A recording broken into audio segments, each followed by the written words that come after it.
Real quick, before we get into this video, I need to address something that broke recently because it connects directly to everything I'm about to show you. Coinbase, the largest crypto exchange in the United States, just told Senate offices this week that they cannot support the latest version of the Clarity Act. This is the second time they've done this. The first time was in January when their CEO, Brian Armstrong, single-handedly caused the Senate Banking Committee to postpone a scheduled vote. Now, why is Coinbase blocking legislation that most crypto holders want passed? Well, it's because the bill restricts stablecoin yield, and Coinbase made 1.35 billion in stablecoin revenue last year. So they're protecting their business model the same way banks are protecting theirs. They're both protecting their incentives. So when I talk about who's standing in the way between XRP and digital currency and the moment that everybody is waiting for, well, it's not just the banks anymore. So keep that in mind as you watch everything that I'm about to show you. Hey, it's Camila Stevenson, and around here we talk wealth. And the CEO of Ripple went on record and said the banks were holding crypto regulation hostage. I'm talking about the man who built XRP said it publicly, that the same institutions who need XRP to solve their most expensive problems were the ones paying lobbyists to slow down the laws that would let them actually use it. If that does not make you angry, or at least deeply curious, I don't know what will. And so today I want to walk you through who has been standing in between XRP and the moment everybody has been waiting for. And I promise you by the end of this, you're going to understand this situation in a way that makes the price action make complete sense. Now, I do want to say nothing I share in this video is meant for financial advice. I'm not a financial advisor. I'm here for educational and entertainment purposes only. Always do your own due diligence. Also, like the video if you want to support the page, and then please subscribe if you have not already. Sometimes you may watch the video, but you never get a chance to subscribe. So do that one thing so that you will not miss the next video. All right, so let me start with something that may not ever seem like it's fully explained to you in this space. So banks actually need what XRP does. And this is not speculation. It is just simple math, if you ask me. Right now, money moving across borders is slow, expensive, and frankly embarrassing for an industry that likes to call itself modern. A wire transfer between two banks in different countries can take 3 to 5 business days, and it goes through multiple correspondent banks, and each one takes a cut, each one adding time, each one adding risk. And the Congressional Research Service has estimated that blockchain-based settlement could save U.S. banks alone up to $15 billion a year. That's $15 billion, okay, every single year. And that's just left on the table because the current system is so inefficient. And XRP was built specifically for this problem. It moves value between currencies in seconds, not days. And it does not need a chain of middlemen. It settles directly, and it works 24 hours a day, 7 days a week, which matters enormously right now when a war is in the Middle East and is disrupting payment corridors, and banks in Japan, South Korea, and India are scrambling to settle energy trades through a system that was never built for this kind of pressure. So if XRP solves a $15 billion problem, why are the banks fighting it? Well, because here's the part that they will not advertise. The inefficiency is the product, okay? So every extra day a wire takes, every correspondent bank in the chain, every fee charged for a currency conversion, that is revenue. So that is their business model. The friction is not an accident, it's a feature. And the big banks that sit on top of the chain, they collect on every single transaction that flows through them every day forever. So when a technology comes along that removes the friction, removes the middleman, removes the need to pay your competitor just to move money, the people who profit from that system do not say thank you.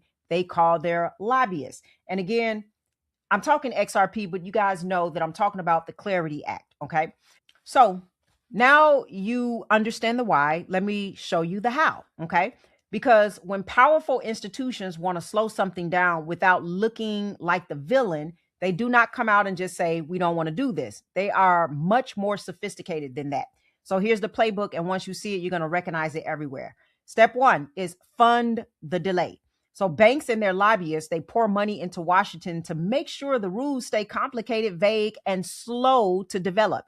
The Digital Asset Market Clarity Act, the bill that would give XRP and other digital assets clear legal status and open the floodgates for banks to officially use them, passed the House with 294 votes to 134. That is not close. That is a landslide. Okay. And yet it's sitting in the Senate stalled while lobbyists argue over details. Now, Brad Garlinghouse came out and said publicly that the White House has sent what he described as an extremely pointed message to the banks dragging their feet. He put the probability of the bill passing before the end of April at 90%, which means the pressure is real, the end is coming, but they are buying every day that they can. Now, step 2 is control the narrative. You fund studies about how crypto is dangerous. You plant stories about money laundering and speculation and volatility. You make sure that every time someone in Congress mentions crypto, someone nearby whispers, but what about the risk? This is not about protecting consumers. It's about protecting market share. Meanwhile, behind closed doors, those same banks are quietly experimenting. BNY Mellon is already custodying Ripple's stablecoin RLUSD. Fidelity is leaning in. JP Morgan runs its own internal blockchain settlement called Onyx. They are not against the technology. They are against losing control of who gets to use it at what price. Now, step 3 is co-opt rather than compete. The most sophisticated version of this playbook is when the incumbents try to build their own version of the technology, a version that they control, that keep them in the middle, that does not actually remove the friction for everyone, just for them. And this is the tension that Ripple's CTO, David Schwartz, has talked about openly. Banks love the rails. They are slower to embrace the open liquidity asset that sits on those rails because an open asset means anyone can use it, anyone can move value on it without asking permission and without paying rent. See, the banks want the efficiency of XRP. They just do not want you to have it too. All right. Now, let me bring the war back into this because it's not separate from everything that we just talked about. It's actually accelerating it. When conflict breaks out and payment corridors get disrupted and banks in multiple countries are scrambling to move money through a system that's already straining, then what happens? Well, the need for neutral, fast, always on settlement rails become impossible to ignore. It's not theoretical anymore. It's urgent. It's real. It's right now. And here's what I want you to understand about timing. The banks cannot hold this back forever. The White House is pushing. The House already voted. Brad Garlinghouse says 90% probability by April. The institutional money is already flowing in, 1.2 billion in XRP ETFs this year alone, even as the price dropped. BNY Mellon, Fidelity, Franklin Templeton, they are already positioned. The question is not whether this happens. The question is whether you are going to be in a position when it does. And here's the mindset shift that I want to leave with you. Most people are waiting for certainty to happen before they act. They want the bill to pass. They want the price to move. They want confirmation. And that desire for certainty is completely understandable, but it is also exactly how you end up buying at the top instead of the bottom. The institutions are not waiting for certainty. They are buying the uncertainty because they understand something that most retail investors never figure out. By the time it is certain, the opportunity is already gone. Now, I'm not saying that you should throw everything you have at XRP today. That is not what this is. What I am saying is know what you own, know why you own it, and make sure your position is sized in a way where you can hold through the fight. Because the fight, based on everything we're seeing, is almost over, okay? And respective to how long this has really been transitioning, all right? The banks will resist until they cannot. And when they cannot resist anymore, and I believe that the moment is closer than most people think, the price will eventually reflect a completely different reality than the one that we're living in today. The people who build wealth in moments like this, they're not lucky. They are just early. And right now, you still have the chance to be early. And so I want you to be aware that we are watching institutions fight to control the future of money. And while they fight, there is a window where regular people can position themselves inside of certain accounts and they can accumulate and just get their game plan together. Now, one of the resources that you can use is I Trust Capital. You can get a Roth IRA. And here's why that is important is because when these technologies finally move based on everything we're seeing, and I believe it will, then you will not be giving a significant portion of those gains to taxes because it is inside of a Roth IRA and your growth is tax free. All right. Now, here's what some people also don't realize that with iTrust, you can also hold gold and silver in the same account backed by physical gold and silver. So while the banks are fighting over digital rails, you can hold the asset that has been a store of value for thousands of years, right along with XRP and the other cryptocurrencies that you believe in. You can hold them all in one place. And for those of you all who are more advanced, iTrust also offers staking on assets like Ethereum and Solana inside of your Roth IRA and the premium custody account. And they also have treasury accounts for LLCs and trusts if you are building at that level. Now, this is not a basic platform. This is an institutional grade infrastructure built for people who are serious. And there is a $100 bonus when you fund through my link. The link is in the description. If you're going to hold XRP through this fight, and I believe the fight is almost over, do it the smart way and do not let a tax bill be the thing that takes your gains after you did everything else right. Now, also, I do want to say that there's something that I see constantly in the people who come to me for coaching.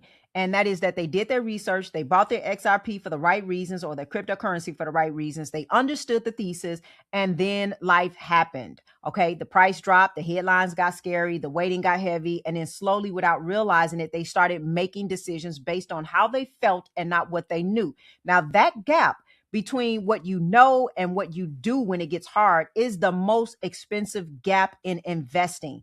And that is the one that nobody talks about. And so if you're sitting in that gap right now, if you feel the conviction slipping, and if you're not sure whether or not to hold, to exit, to add, and you don't have a game plan and you don't know really what the strategy is to even protect it if you do choose to keep it, okay, through the volatility, then that is exactly the work that I do with people. Yes, we help you to know what to buy, but we also help you to get clear on your thesis, your timeline, your position, and your mindset so that moments like this one feel like opportunity instead of a threat. So my one-on-one clarity calls along with my coaching group, they are open and the link is in the description. Come ready to do the real work because that is what actually changes outcomes. Now, I do want to say this also. Here is where we are, okay? The banks need XRP and these technologies, and they're fighting it anyway. The legislation is closer than it has ever been, and the institutions are already positioning, no matter what they're telling you. And the war in the Middle East, as serious as it is proving in real time exactly why we need neutral, fast, always on payment rails. Now, I've said that before, but I need you to understand this. The fight is real, okay? But so is the thesis. And I believe the thesis win.